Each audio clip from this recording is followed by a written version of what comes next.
Graham, Hey Phil, how you doing, man? I am great. How are you?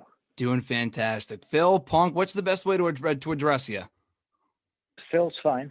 Phil's perfect. Well, Phil, I just saw your tweet from 15 minutes ago talking about the rambling answers to wrestling questions and stuff like that. So I'll try to limit that. I know we're going to talk a lot about the movie here today too. Oh no. It's quite all right, but I get off on tangents sometimes. That I just the problem with it is like these weird, the Twitter wrestling sites that have like 14 followers that'll just like pick like a weird out of context quote and run it as a headline. Like Yeah. it's a living, I guess. I don't Yeah, know. yeah. No, I completely understand what you mean. I actually just got back from Mania, so I interact with a lot of these people like on the regular. Some of these are good people, but like you said, they look for like the headlines. Like you talk one thing about wrestling, it's like, oh, he's gonna be back on tonight's post WrestleMania Raw. You know what I mean? Hmm. It's Hmm. crazy. But let's talk about Jacob's wife, man. Like I said, I just flew back. I literally just got back to my house like 10 minutes ago. And I knew I couldn't miss this. Even my favorite wrestler for a long time, man. And I watched the movie while I'm sitting at the airport in Tampa. And it was quite the experience watching this movie because I got a delay. So it actually worked out perfectly. This was one scary ass movie. And you're no stranger to horror movies either. You've done a lot of them. You were in Girl on the Third Floor a couple of years ago, which was also very enjoyable. Before we get into anything else, can you kind of talk to me a little bit about how this whole project kind of came about and your involvement in it? Well, Jacob's Wife came about because it's the same writer director from Girl on the Third Floor. So I must have done something right the first go around. He wanted to work with me again. And I'm fortunate because I'm a fan of Travis Stevens. The first time I heard his name in conjunction with me and him wanting to work with me, I was kind of blown away because, he was the producer, one of the producers on a documentary about Jodorowsky's Dune. It's called Jodorowsky's Dune. And it was one of my favorite documentaries from, a couple of years ago. And so we hit it off. We did one film, and this will be our second time working together. And knock on wood, I think I'm going to be involved in a lot of Travis's stuff going forward. I just think he's brilliant. He's a great writer. In a lot of ways, he's an even better director, and I think he's a great creative person to work with. So I'm a lucky dude. So Yeah, dude. The process was, hey Phil, you want to be in my next movie? And I said yes. I guess that's how the that short works. answer. Yeah, no, that's cool stuff, man. You've been killing it. I mean, this pandemic's been going on for a year now, but you got this going on. You got the season 1 of the Stephen Amell show. You just wrapped up that too, right?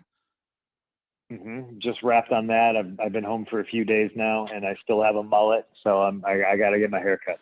Oh my God. So I got to address this too, because I know you tweeted about it this a couple of days ago. Why do people think, and I didn't know this was from the movie until I watched it today. Why do people think that you became a police officer? Like one of those articles like, oh, what are they doing now? Like post wrestling type of stuff. That makes absolutely no sense to me. I don't know, but I love it. I'm like, I guess I'm that one guy that wrestling websites can write about ad nauseum, and it gets people interested or something like that. Me being broke and then becoming a cop are just two things that I look at and I'm like, I don't see how either of those are possible because I've been smart with money and I'm smart. So Yeah. Yeah, you're a rare case, man. It's cool because again, we just wrapped up Mania, but like we had our first show back yesterday and I was there in one of the press boxes and you were one of the first people that people were chanting for. Like the first show back with fans. Like, that's like the one thing that WWE doesn't want is like the CM Punk chants. And that was the first thing they did in the first 5 minutes of the show, which was cool. People still love and they miss you, man. So it's cool. But back to the movie real quick. Again, you've done a bunch of horror movie stuff, obviously doing the Stephen Amell show right now. Do you have any inspirations for getting into the horror movie genre specifically in your whole involvement with that? if I had to pick a genre of movies that I loved the most, it would be horror. Mhm. And just because of my childhood and how I grew up and the things I was attracted to, I was a huge Fangoria kid when I remember sitting in Walden Books and my mom would drag me to the mall and reading the Fangoria cover to cover because I didn't have the money to buy it, and just growing up on horror movies. So to be involved in the genre and being able to work with great people like the Saska sisters and, you know, Travis Stevens. And I'm in a movie with Larry Fessenden, Bonnie Aarons, and Barbara Crampton. Like, as a kid growing up watching Reanimator and Chopping Mall, like, it's fucking crazy. Yeah, no, it's awesome. It's really cool. And again, your part in the movie was great too. As a, you know, a well-known master of the microphone, what would you say is more difficult? Harder to cut a long, kind of lengthy promo? Well, you know, the pipe bomb thing is obviously overused, but cut a long promo or memorize lines for a movie?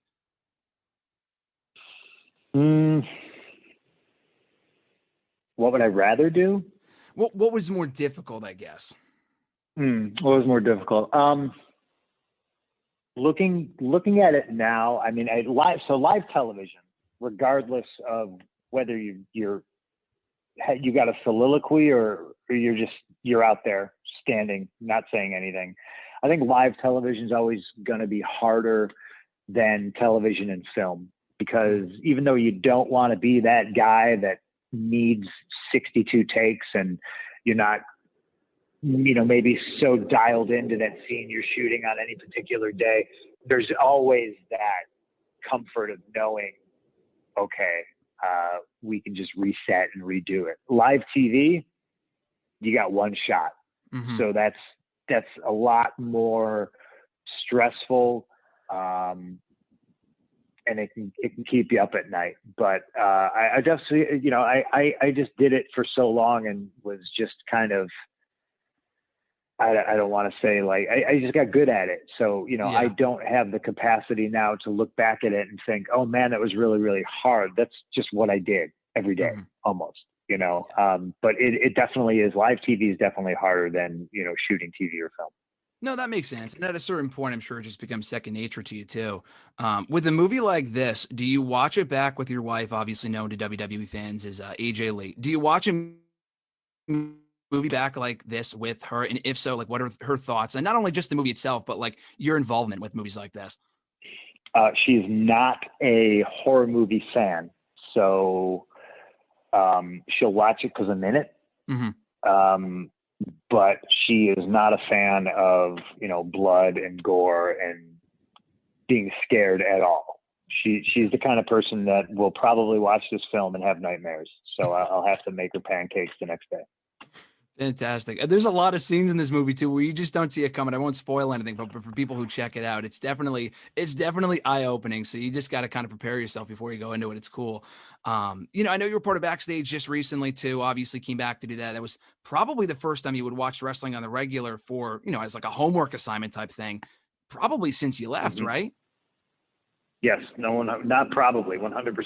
That's you know, I'd watched my wife's stuff the year after I was already gone while she was wrapping up. But like, yeah, I watched WWE television for the first time in 6-7 years to be able to formulate an opinion for backstage. No, it's funny too. And you just started watching it again for that show, and you would never know that you stopped watching it. Like your insider knowledge and everything and all the newer guys and stuff like that. It's just so fascinating to hear about. Like, I would only tune into the show. It was a good show, but just to hear your opinions most of the time. With the show having been canceled or on hiatus, whatever, we haven't seen you in the show in a while. Do you still tune into the shows at all once in a while, or no, not really? Especially with no fans. I know it's obviously a different experience. Yeah, I do not.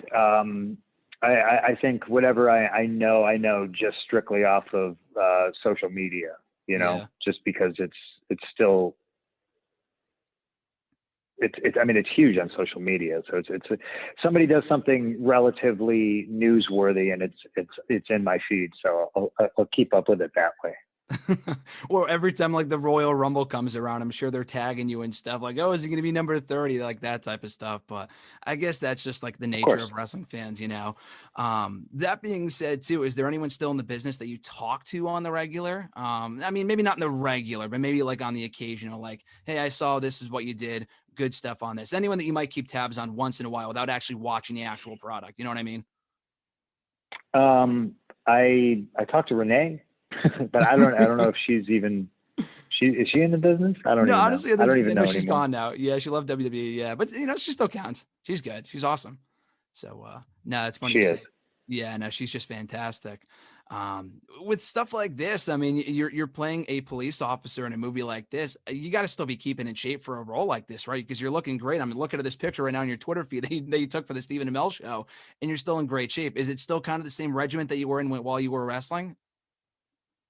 I mean, I still train tons of MMA stuff, doing jujitsu when I can. COVID's kind of put a huge damper on a lot of that. I haven't, because I got to stay away from my wife if I travel or if I do anything like that. So, the one steady job I've got is doing commentary for CFFC. So a lot of the times I'm in Philadelphia where the shows are, and I'm training with guys then because I got to stay away from Ape when I come home anyway. So, yeah. But yeah, I'm the kind of guy that works out. I do at least something every day, and a lot of it is just because if I don't get the blood moving, I'll get a headache. I'll feel like junk. And also, I work out too much to support my eating habit. No, that makes sense. What's like your go-to junk food? Because for me, it's like Cheez-Its or a bag of like Lay's chips or something. So with all the traveling I've been doing, it really depends on where I'm at, right? So I was in Atlanta for an extended amount of time shooting heels. Just a lot of that is because of COVID protocols. There's a lot of quarantine involved. You're getting a nose swab every day. So when I came home, it was like I hadn't had what I had been accustomed to, what I was, I guess, taking for granted, like the Chicago pizza and, Stan's donuts and all kinds of stuff. If I have a go-to though, like my wife has been absolutely murdering it, making all kinds of fun treats. I'm talking like guava empanadas and pumpkin pancakes, and she's baking cookies, and she's really gotten into this lately. And I'm the sole recipient of all these amazing, delicious treats. So I don't even have to go out. Like it's just like a constant supply of delicious goodies, and I'm here for it. Jesus, now I'm hungry just hearing that because it's like 7:00 over here on the East Coast. So I'm starving. Last couple questions for you, man. I absolutely love this about you, and I'm glad that you do this. That how you talk about, or you don't talk about, rather, like things that you got going on until they actually happen. Like you're that type of person where if you like get something really cool, you land a big role, you don't want to tell anyone until it comes to be because it's something that might get canceled. You know what I mean? Like in speaking to you today, I don't tell anyone that I'm talking to you until we do it. You know what I'm talking about? And so just so it doesn't disappoint people. Who are like the go-to people that you talk to about projects like this? Like, hey, I'm doing this project. I don't want to go public with it until it happens, but who are like the go-to people outside of your wife, or is that it?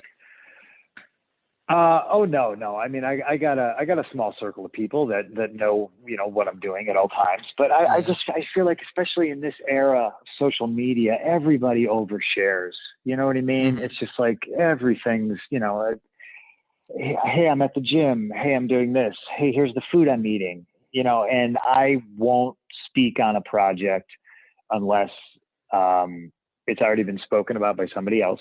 Like Stephen Amell tweeted that I was doing heels. So I was like, okay, I can talk about this now, but you weren't going to hear shit from me about it until the show aired, just because not only do I feel people overshare and that also could jinx stuff, I always feel like, especially in TV and movie land, when stuff is finally coming out, I've already moved on to the next 1, 2, 3, 4 projects, right? Yeah. You're always working on something next. And then you kind of get your flowers when, Jacob's Wife's coming out on Friday. And now I get to talk about it and do it. But, we filmed that a year ago. That's the way things work. I've filmed like 3 different things in the span of waiting for it to come out. And, there'll be a time when I get to talk about all those things. I also don't want to be that person that's always like, hey guys, doing something cool. And that doing something cool could be, getting my car out of the impound, or it could be something else. And I just don't like, that could be like a wrestling thing. I feel like a lot of wrestlers are always doing that. And I just don't want to be that guy, and I would much rather be like, hit you over the head on one day with like, 2 big projects. Oh, here's Jacob's Wife. And oh, by the way, I did heels. And I just feel like that's a smarter, savvy business way to handle things. The movie comes out on Friday. Phil, just want to say thank you for the time. I had the chance to meet you at StarCast a couple of years ago. Showed you a picture of, I used to put my diplomas every time I would graduate college, high school, master's degree. I put all this stuff in my fridge, like you put the title in your fridge. I thought it was hilarious. So I would do the exact same thing. But this has been awesome, I love man. that.